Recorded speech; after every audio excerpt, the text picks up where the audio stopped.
ক্বালা রাসূলুল্লাহ সাল্লাল্লাহু আলাইহি ওয়াসাল্লাম, নবীজি বলেন, মা বাসাল্লাহু নাবিয়্যান ইল্লা রাআল গানাম। আল্লাহ পাক রব্বুল আলামিন এমন কোন নবী দুনিয়াতে পাঠান নাই যে নবী মেষ চড়ায় নাই, ছাগল চড়ায় নাই। যত নবী দুনিয়াতে পাঠাইছে সবাই মেষ চড়িয়েছে, ছাগল চড়িয়েছে। ক্বালা আসহাবুহু, সাহাবারা বললেন, ইয়া রাসূলুল্লাহ ওয়া আনতা, আপনিও কি মেষ চড়িয়েছেন?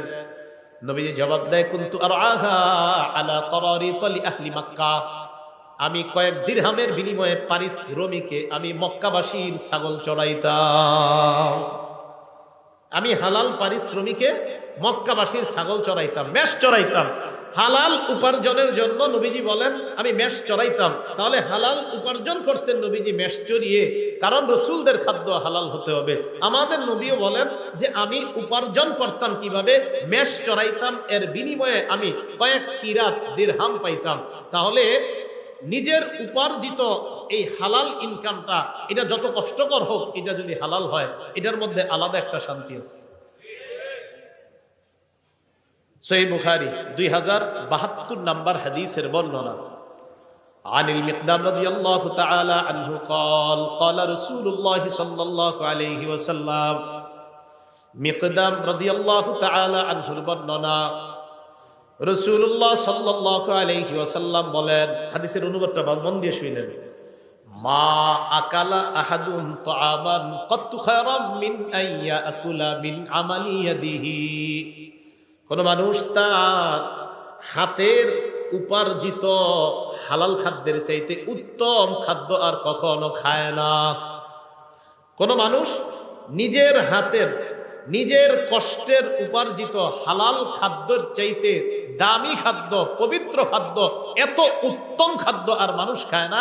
মানুষের কষ্টের হালাল উপার্জিত খাদ্যটা এটা এতটা দামি। পরে কি কয় দেখেন, وإن نبي الله داود عليه الصلاة والسلام كان يأكل من عمل يده। আল্লাহ নবী দাউদ আলাইহিস সালাতু ওয়াস সালাম নিজের হাতের উপার্জিত, এই উপার্জিত ইনকামের পর ওই ইনকাম দিয়ে তিনি হালাল খাদ্য গ্রহণ করতেন। এর মানে নবী দাউদ নবীও নিজের কষ্টার্জিত হালাল খাদ্য গ্রহণ করতেন। এই হাদিস থেকে বুঝলাম আমাদের হাতে হালাল খাদ্য উপার্জন, আমাদের হাতে হালাল উপার্জনটা এবং এটা দ্বারা হালাল খাদ্য সঞ্চয় করা, এটা হলো সবচেয়ে উত্তম। নবী দাউদ আলাইহিস সালাতু ওয়াস সালাম উনিও নিজের হাতে কামাই করতেন, এই সঞ্চয়কৃত ওনার অর্থ দিয়ে উনি জীবিকা নির্বাহ করতেন। বুখারী শরীফের 2074 নম্বর হাদিসের বর্ণনা। আন আবি হুরায়রা রাদিয়াল্লাহু তাআলা আনহু قال قال رسول الله صلى الله عليه وسلم, নবীজি বলেন, লা আইয়াহতাতিবা আহাদুকুম হুজমাতান আলা যহরিহি খায়রুল লাহু মিন আইয়াসআলা আহাদান ফায়ুতিয়াহু আও ইয়ামনাআ। কি কয় দেখেন, নবীজি বলেন তোমাদের কোন ব্যক্তি কাঠের বোঝা পিঠের মধ্যে বহন করা ওই ব্যক্তির চাইতে উত্তম যে ব্যক্তি অন্য কারো কাছে ভিক্ষা চায়। কারো কাছে ভিক্ষা চায়, যার কাছে ভিক্ষা চায় সে দিতেও পারে, নাও দিতে পারে। আল্লাহ নবী কয় ভিক্ষা চাওয়ার চাইতে কাঠ বহন করে তুমি পিঠের উপর কাঠ বহন করবা, ওই কাঠ তুমি বিক্রি করে হালাল উপার্জন করবা। আমি নবীর কাছে ওই ভিক্ষার চাইতে এই পেশা অনেক বেশি দামি। সহিহ বুখারী 2075 নম্বর হাদিস। এই হাদিসের বর্ণনাকারী জুবাইর ইবনুল আওয়াম রাদিয়াল্লাহু তাআলা আনহু।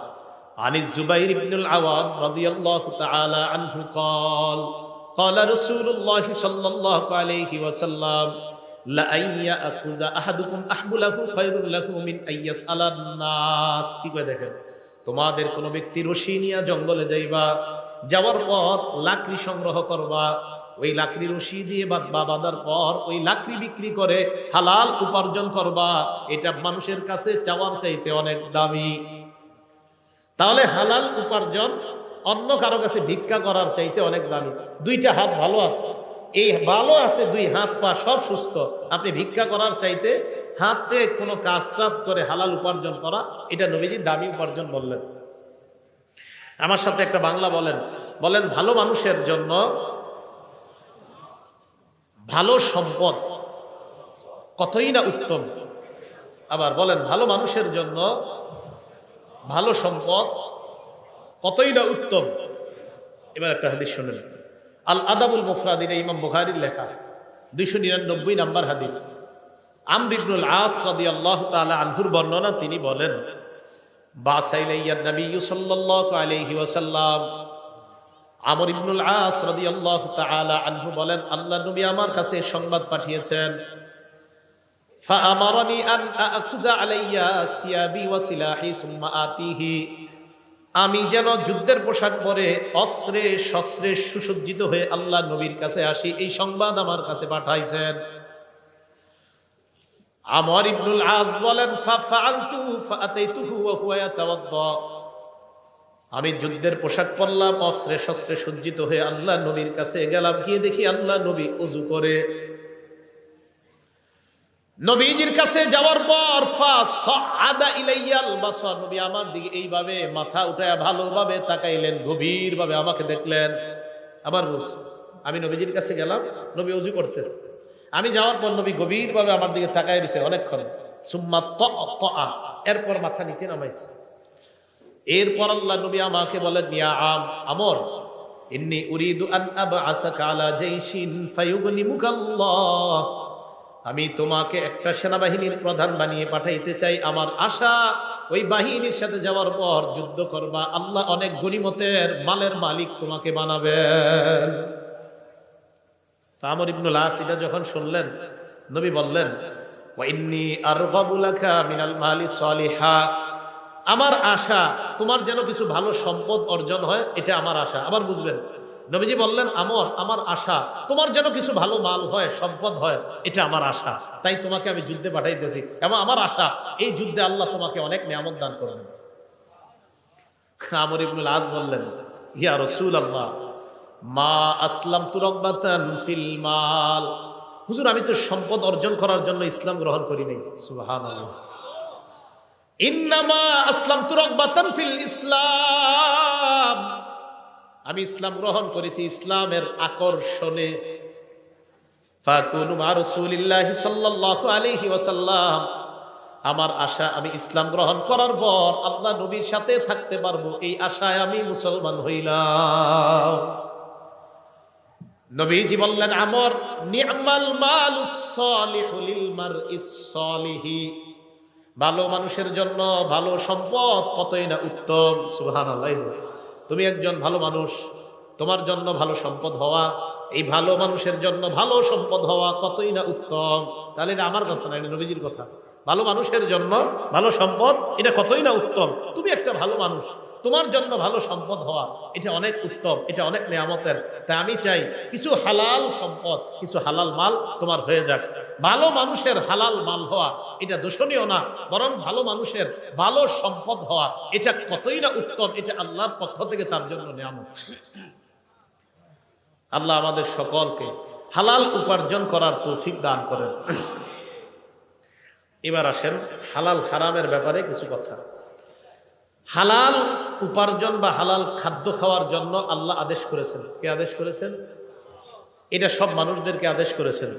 সূরা বাকারা 168 নম্বর আয়াতে আল্লাহ বলেন, ইয়া আইয়ুহান নাস কুলু মিম্মা ফিল আরদি হালালান তাইয়্যিবা, হে মানুষ, পৃথিবীর মধ্যে যা হালাল পবিত্রতা তোমরা খাও। এই আয়াত নাযিল হওয়ার পর সাদ ইবনে আবি ওয়াক্কাস রাদিয়াল্লাহু তাআলা আনহু আল্লাহ নবীকে বললেন, উদউল্লাহ লি আইয়াজআলানি মুস্তাজাবাদ দাওয়া, ইয়া রাসূলুল্লাহ, আল্লাহর কাছে দোয়া করেন আল্লাহ যেন আমাকে মুস্তাজাবুদ দাওয়া বানায় দেয়। বলেন মুস্তাজাবুদ দাওয়া, বলেন। মুস্তাজাবুদ দাওয়া মানে দোয়া করার সাথে সাথেই কবুল হয়ে যাবে। নবীজিকে বললাম, হুজুর আপনি আমার জন্য দোয়া করেন যেন আমি দোয়া করার সাথে সাথেই আমার দোয়া কবুল হয়ে যায়, আল্লাহ যেন আমারে এমন বানায় দেয়। তো এদেরকে বলা হয় মুস্তাজাবুদ দাওয়া। বলেন কি বলা হয়?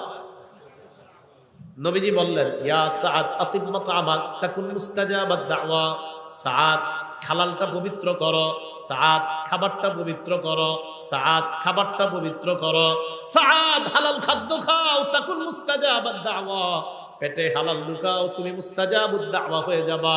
পেটে যদি হালাল খাবার যায়, আল্লাহর কাছে যা বলবা আল্লাহ তাই কবুল করবেন। হালাল খাও, হালাল খাও, মুস্তাজাবুদ দাওয়া হয়ে যাবে। তাহলে বলেন দোয়া কবুলের জন্য শর্ত কি? খাওয়া হালাল, ভিতরে হালাল, হালাল ঢুকাইতে হবে। সূরা নাহল 114 নম্বর আয়াত আল্লাহ বলেন ফাকুলু মিম্মা রাযাকাকুমুল্লাহু হালালান তাইয়্যিবা, আল্লাহ যে রিজিক তোমাদেরকে দিয়েছেন তা থেকে পবিত্র হালাল যে রিজিক তা তোমরা গ্রহণ করো। ওয়াশকুরু নি'মাতাল্লাহ, এবং আল্লাহর নিয়ামতের শুকরিয়া আদায় করো। বলেন আমার সাথে, হালাল খাবো, বলেন আর আলহামদুলিল্লাহ বললেন। হালাল খাবো, শুকরিয়া আদায় করবেন। তো আল্লাহ বলেন তোমরা হালাল খাও আর শুকরিয়া আদায় করো, হালাল খাও, শুকরিয়া আদায় করো। আর হালাল খেয়ে যত শুকরিয়া আদায় করবেন তত আপনার নেয়ামত আল্লাহ পাক রব্বুল আলামিন বাড়িয়ে দিবেন। হালাল খাদ্যের জন্য আল্লাহর কাছে দোয়া করবেন। তিরমিজি শরীফের 2361 নম্বর হাদিসের বর্ণনা, ক্বালা রাসূলুল্লাহ সাল্লাল্লাহু আলাইহি ওয়াসাল্লাম, নবীজি বলেন আল্লাহুম্মা জাআল রিজকা আলি মুহাম্মাদিন কুতা। নবীজি আল্লাহর কাছে দোয়া করতেন, আল্লাহ মুহাম্মদ সাল্লাল্লাহু আলাইহি ওয়াসাল্লামের পরিবারের জন্য জীবন ধারণের উপযোগী হালাল খাদ্যের ব্যবস্থা করে দেন। সুখী মানুষের তিনটা অবস্থা নবী বলছেন। একজন মানুষের মাঝে 3 গুণ পাওয়া গেলেই সে সুখী। বলেন কয় গুণ? 3টা গুণ যদি আগামীকাল সকালে আপনার মাঝে পাওয়া যায় তাহলে বুঝবেন আগামীকাল আপনি সুখী। কয় গুণ? হ্যাঁ, কালকে পাওয়া গেলে কালকেই সুখী। দলিল তিরমিজি শরীফের 2346 নম্বর হাদিসের বর্ণনা, 2346। ক্বালা রাসূলুল্লাহ সাল্লাল্লাহু আলাইহি ওয়াসাল্লাম, নবীজি বলেন মান আসবাহা মিনকুম আমিনান ফি সিরবিহি, তোমাদের মধ্যে কোনো মানুষ যদি সকাল অবস্থা হয় এমন অবস্থায় তার পরিবার নিয়ে সে নিরাপদে আছে। 1 নাম্বার, তোমাদের মধ্যে যদি কারো সকাল এমন অবস্থায় হয় সে পরিবারের মধ্যে নিরাপদ, পরিবার সহ পুরা নিরাপদে আছে। 1। 2 নাম্বার, মুআফান ফি জাসাদিহি, শরীরটা সুস্থ আছে। 3 নাম্বার, ইনদাহু কুতু ইয়াউমিহি, তার কাছে একদিনের খাদ্য আছে। বলেন তো, 1 নাম্বার পরিবার নিয়ে সুখে আছে, 2 নাম্বার সুস্থ আছে, 3 নাম্বার কয়দিনের খাবার? নবীজি বলেন কান্নামা হিজাত লাহুদ দুনিয়া, এই ব্যক্তির জন্য কেমন যেন পুরা দুনিয়ার সব কল্যাণ জমা করা হয়েছে। এই জন্য হালাল খাবেন আর দোয়া করবেন, হালাল খাবেন আর দোয়া করবেন। আরেকটা, হালাল খাবেন আর শুকরিয়া আদায় করবেন। আর আল্লাহ তো বলছে শুকরিয়া আদায় করবা, আমি আল্লাহ নিয়ামত আরো বৃদ্ধি করে দিব। আল্লাহ আমাদেরকে হালাল খাদ্য খাওয়ার তৌফিক দান করেন। সূরা তাহা 81 নম্বর আয়াতে আল্লাহ বলেন কুলু মিন তাইয়্যিবাতি মা রাযাকনাকুম, আমি তোমাদেরকে যে খাদ্য দিয়েছি তার মধ্যে পবিত্র যেটা, এটা তোমরা খাও, পবিত্র খাদ্য তোমরা খাও। সূরা ইউনূসের 59 নম্বর আয়াতে আল্লাহ বলেন কুল আরাআইতুম মা আনজালাল্লাহু লাকুম মিন রিজকিন ফাজআলতুম মিনহু হারামান ওয়া হালালা, নবী আপনি বলেন তোমরা কি ভেবে দেখেছো আল্লাহ তোমাদের জন্য যে রিজিক নাজিল করছেন ওই রিজিকের কিছু অংশ তোমরা হালাল বানাও আর কিছু অংশ তোমরা হারাম করছো। এই যে তোমরা হালাল করো আর হারাম করো, আল্লাহু আযিনা লাকুম, এই আদেশ কি আল্লাহ তোমাদেরকে দিয়েছেন? আম আলাল্লাহি তাফতারুন, নাকি তোমরা আল্লাহর নামে মিথ্যা অপবাদ দাও? এই আদেশ কি আল্লাহ তোমাদেরকে করেছেন কিছু হালাল কিছু হারাম করার জন্য, নাকি আল্লাহর নামে তোমরা মিথ্যা অপবাদ দাও? আমাদের সকলকে আমরা যেন হালালকে হালাল হিসাবে গ্রহণ করি, হারামকে হারাম হিসাবে গ্রহণ করতে পারি, আল্লাহ তৌফিক দান করেন। সহিহ বুখারী 2059 নম্বর হাদিসের বর্ণনা। এই হাদিসটা আমাদের বর্তমান যুগের সাথে আমরা মিলাই দেখেন কি বলে নবীজি। আল্লাহুম্মা লাকাল হামদু ওয়া শুকর।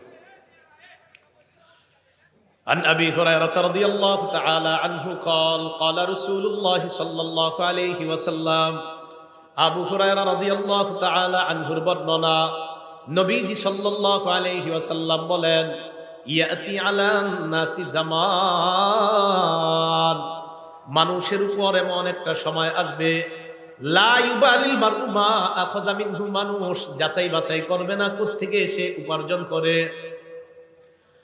আমিনাল হালালি আমিনাল হারাম।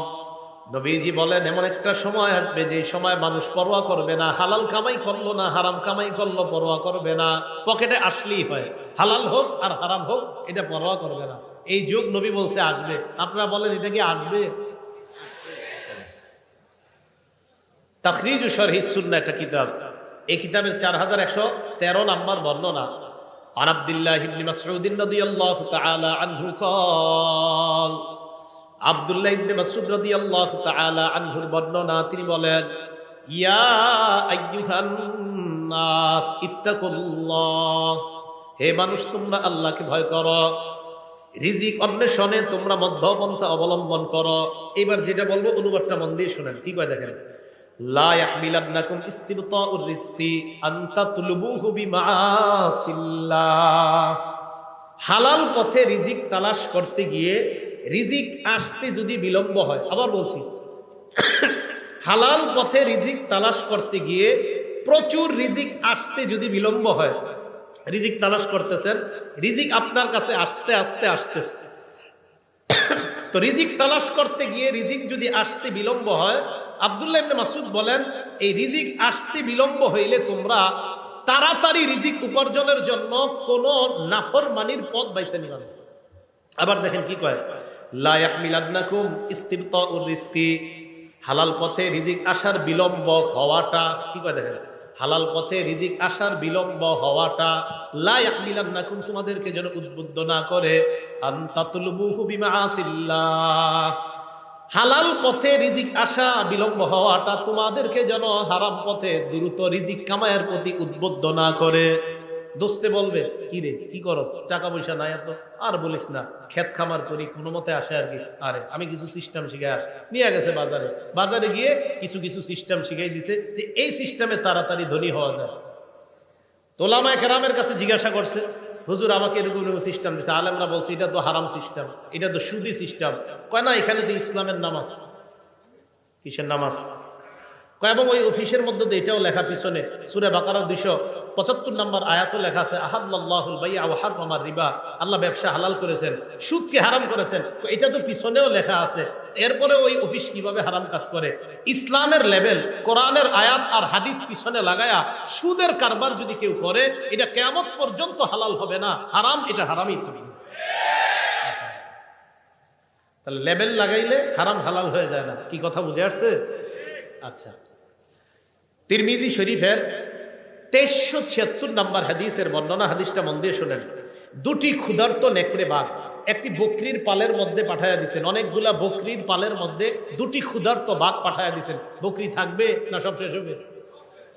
ক্বালা রাসূলুল্লাহ সাল্লাল্লাহু আলাইহি ওয়াসাল্লাম, নবীজি বলেন, মা জিবান জাইআন উরসিলা ফি গানামিন বিআফসাদালাহা মিন হিরসিল মারই আলাল মালি ওয়াশ-শারাফি লিদীনিহি। নবীজি বলেন, ক্ষুধার্ত দুইটা বাঘ বকরির পালের মধ্যে পাঠানোর পর এই ক্ষুধার্ত বাঘ বকরিগুলোর জন্য যতটা ক্ষতিকারক, এর চাইতে কোনো মানুষ সম্পদের লোভ আর মর্যাদার লোভ যদি করে, ওই মানুষের জন্য তার দিনের জন্য এর চাইতে বেশি ক্ষতিকারক। আবার বলছি, সম্পদের লোভ, মর্যাদার লোভ, দুইটা ক্ষুধার্ত নেকড়ে বাঘ বকরির পালের জন্য যতটা না ক্ষতিকারক, নবীজি বলেন সম্পদের লোভ আর মর্যাদার লোভ একটা মানুষের ধর্মের জন্য এর চাইতে বেশি ক্ষতিকারক। কেন? যে আমার সম্পদ দরকার, কি আমার 10 কোটি টাকা লাগবে, এটা হালাল পথে হোক আর হারাম পথে হোক সমস্যা নাই, লাগবে 10 কোটি। বলেন এটা কি তার ধর্ম ঠিক থাকলো না ক্ষতি হয়ে গেল? আবার মর্যাদা, ওই চেয়ারে আমাকে বসতে হবে, কিভাবে বসবো আমি জানি না, বসতেই হবে। বলেন এখন যদি অনৈতিক কোনো পথ বেছে নেয়, এটা কি তার মর্যাদা, তার ধর্মের জন্য এটা কি ঠিক থাকলো না ক্ষতিকারক হয়ে গেল? তাহলে মর্যাদা এবং সম্পদের লোভ, এই দুই লোভ মানুষের ধর্মের জন্য এতটা ক্ষতিকারক, যতটা না ক্ষতিকারক ক্ষুধার্ত নেকড়ে বাঘ বকরির জন্য এর চাইতে বেশি ক্ষতিকারক মানুষ সম্পদের লোভ অনৈতিক পন্থায় করা, আর মর্যাদার লোভ অনৈতিক পন্থায় করলে তার চাইতে বেশি ক্ষতিকারক হয়। তিরমিজি শরীফ 2416 নম্বর হাদিসের বর্ণনা। ক্বালা রাসূলুল্লাহ সাল্লাল্লাহু আলাইহি ওয়াসাল্লাম, নবীজি বলেন, লা তাজুলু কদামা ইবনি আদম হাত্তা ইউসআলা আন খামস, বনি আদমের পা, দুই পা নড়বে না কিয়ামতের ময়দানে 5 প্রশ্ন করার আগ পর্যন্ত। বলেন কয় প্রশ্ন? 1 নাম্বার আন উমরিহি ফিমা আফনা, জীবন কোন কাজে কাটাইছেন। 2 নাম্বার আন শাবাবিহি ফিমা আবলা, যৌবন কোথায় নষ্ট করছেন। রাত 12টার পর দরজা লাগিয়ে মোবাইলটা সামনে নিয়ে যৌবন কি নষ্ট করেছেন কিনা, কিয়ামতের মাঠে এটার হিসাব দিতে হবে। 3 নাম্বার ওয়ান মালিহি মিন আইনা ইকতাসাবা, এটা বুঝেন, সম্পদ কোন পথে কামাই করেছেন, হালাল পথে কিনা। 4 নাম্বার ওয়াফিমা আনফাকা, কোথায় ব্যয় করেছেন, হালাল পথে কিনা, এই জায়গাটা একটু বুঝতে হবে। 3 নাম্বার সম্পদ হালাল পথে কামাই করেছেন কিনা। 4 নাম্বার হালাল পথে ব্যয় করেছেন কিনা। অনেকে মাশাআল্লাহ সম্পদ হালাল পথেই কামাই করে, করার পর এটা দিয়ে 58 ইঞ্চি একটা টেলিভিশন কিনে, তাহলে হালালটা লাগলো কোথায়? হারামে। তাহলে হালাল পন্থায় টাকা কামাইলেন আপনি, কামাই করার পর আপনি এবার এই হালাল টাকা দিয়া বিশাল বড় একটা স্ক্রিনের ব্যবস্থা করলেন সিনেমা দেখার জন্য, তাহলে টাকা কোথায় লাগাইলেন? এটার জবাব দিতে করতে হবে।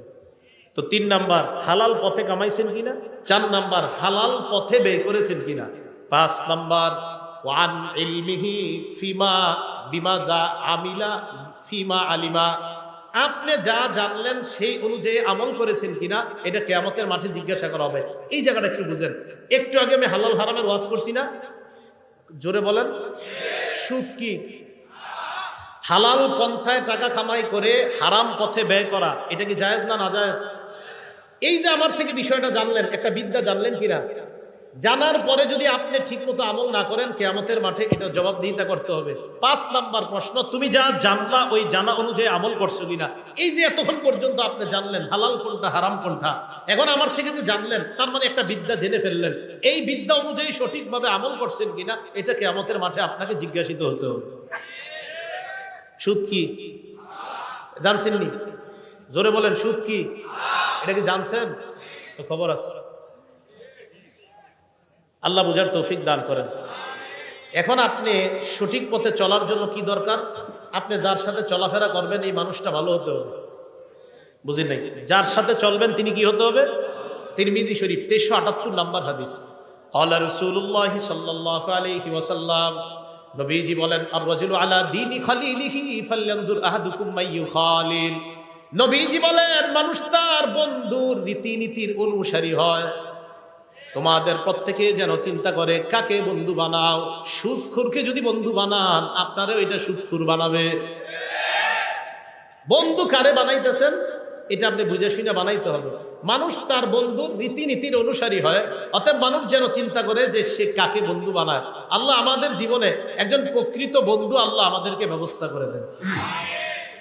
সহিহ বুখারীর একটা বর্ণনা শুনেন, 3842 নাম্বার হাদিসের বর্ণনা। আবু বকর সিদ্দিক রাদিয়াল্লাহু তাআলা আনহুর এক আশ্চর্য ঘটনা। ওনার একজন গোলাম ছিল, আম্মা জান আয়েশা সিদ্দিকার বর্ণনা, কানা লি আবি বকর সিদ্দিক রাদিয়াল্লাহু তাআলা আনহু গুলাম কানা ইখরিজু লাহুল খরাজ। আবু বকর সিদ্দিক রাদিয়াল্লাহু তাআলা আনহুর একজন গোলাম, তিনি কর বের করতেন। আবু বকর সিদ্দিক রাদিয়াল্লাহু তাআলা আন এই কর যে বের করে আনতেন এটা থেকে তিনি খাইতেন। একদিন এই গোলাম কি করছে, ফাজাআ বিশাইইন, একদিন কি জানি একটা নিয়ে আসছে, আনার পর আবু বকর সিদ্দিককে বললেন এটা খান। আবু বকর সিদ্দিক এটা খাইলেন। খাওয়ার পর গোলাম বলে, আতাদেরি মা হাযা, আপনি কি জানেন আপনি কি খাইছেন? কয় কেন, কি হইছে?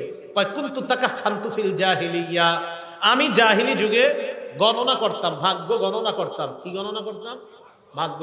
কয় মা উহসিনুল কাহানা ইল্লা আন্নী খাদাতুহু, আমি ভাগ্য গণনা কিছুই জানতাম না, হুদাই মানুষের ধোঁকা দিতাম। আমাদের দেশেও বিভিন্ন ওভারব্রিজের নিচে বিভিন্ন জায়গায় জায়গায় ভাগ্য গণনা করা হয়। হয়তো 100 জনের মধ্যে একজনকে একটা কইছে, এটা কোনো মতে লেগে গেছে, ওই একজন গিয়ে আরো 10,000 রে বোকা বানায় এখানে নিয়ে আসে। এগুলা মিথ্যা কথা। এদের কাছে যারা যাবে তাদের ইমানের মধ্যে খতরা এসে যাবে। ভাগ্য গণনা এগুলো বিশ্বাস করবেন না।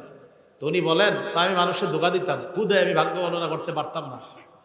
তো কি হয়েছে? আমি যার ভাগ্য গণনা করছি জাহিলি যুগে এরকম একজনের সাথে আমার দেখা হয়ে গেছে আজকে, উনি আমাকে এইগুলা দিছে, আমি আপনারে নিয়ে আসলাম আপনার কাছে। ওই ভাগ্য গণনার যে পারিশ্রমিক, এই পারিশ্রমিক আপনার কাছে আনছি, এটাই আপনি খাইছেন। আবু বকর সিদ্দিক কয় সর্বনাশ। ফাআদখালা ইয়াদাহু, মুখে হাত ঢুকাইছে।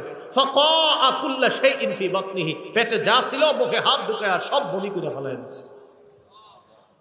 সব বমি করে কি করছে? ফালায়া দিছে। তাহলে কি বোঝা গেল? হারাম ওনার পেটে ঢুকবে আবু বকর সিদ্দিক রাদিয়াল্লাহু তাআলা আনহু, এটা উনি সহ্য করলেন না, এটা উনি বরদাস্ত করলেন না। এই জন্য আমার আপনার চ্যালেঞ্জিং হলো হালাল গ্রহণ করা, হারাম থেকে বেঁচে থাকা। বলেন কি গ্রহণ করা? হালাল গ্রহণ করা, হারাম থেকে বেঁচে থাকা। তাহলে আমরা হারাম থেকে বেঁচে থাকবো তো ইনশাআল্লাহ, হালাল খাদ্য গ্রহণ করবো তো ইনশাআল্লাহ। আজকে থেকে আমরা সুদী ভয়ঙ্কর, বর্তমানের সবচেয়ে ভয়ঙ্কর একটা অপরাধের নাম হলো হারাম খাওয়া। এই হারাম খাওয়ার মধ্যে একটা হারাম হলো সুদ খাওয়া। বলেন কি খাওয়া? আল আদাবুল মুফরাদের ৮ নম্বর হাদিস, একজন ব্যক্তি, বিখ্যাত ব্যক্তি তাবি, তার নাম কয়সালা ইবনে মাইয়াস। মনে থাকবেন, আমরা কয়সালা একটু মনে রাখলে চলবে, ইবনে মাইয়াস আর মনে রাখা দরকার নাই। কয়সালা ইবনে মাইয়াস তিনি বলেন, কুনতু মান নাজদাত, আমি যুদ্ধ বিগ্রহে থাকতাম। ওয়াকাদ আসাবতু যুনুবান লা আরাহা ইল্লা বিনাল কাবাইর, আমি কিছু গুনাহ করছি, এই গুনাহগুলো আমার কাছে কবিরা গুনাহ মনে হয়েছে। ফা যাকারতু যালিকা লি ইবনে ওমর, আমি এই গুনাহগুলো আব্দুল্লাহ ইবনে ওমরকে জানাইছি। আব্দুল্লাহ ইবনে ওমর জানার পর বললেন, কি কি গুনাহ করছো বলো। তো আমি বললাম কাজা ওয়া কাজা, ওই গুনাহ। ইবনে ওমর বললেন, লাইসাত হাযিহি মিনাল কাবাইর, তুমি যে গুনাহের কথা বলছো এগুলা কবিরা গুনাহ না। প্রধানত প্রধান কবিরা গুনাহ অনেকগুলা, এর মধ্যে উল্লেখযোগ্য প্রধান কবিরা গুনাহ 9টা। বলেন কয়টা? এটা ইবনে ওমরের বক্তব্য রাদিয়াল্লাহু তাআলা। তিনি বলেন, 1 নাম্বার শিরকু বিল্লাহ, আল্লাহর সাথে শিরিক করা। 2 নাম্বার ওয়াকাতলু নাসামা, নর হত্যা করা, মানুষ হত্যা করা। 3 নাম্বার ওয়াকসফুল মুহসানা, সতী সাদী কোনো নারীর উপর মিথ্যা অপবাদ দেওয়া।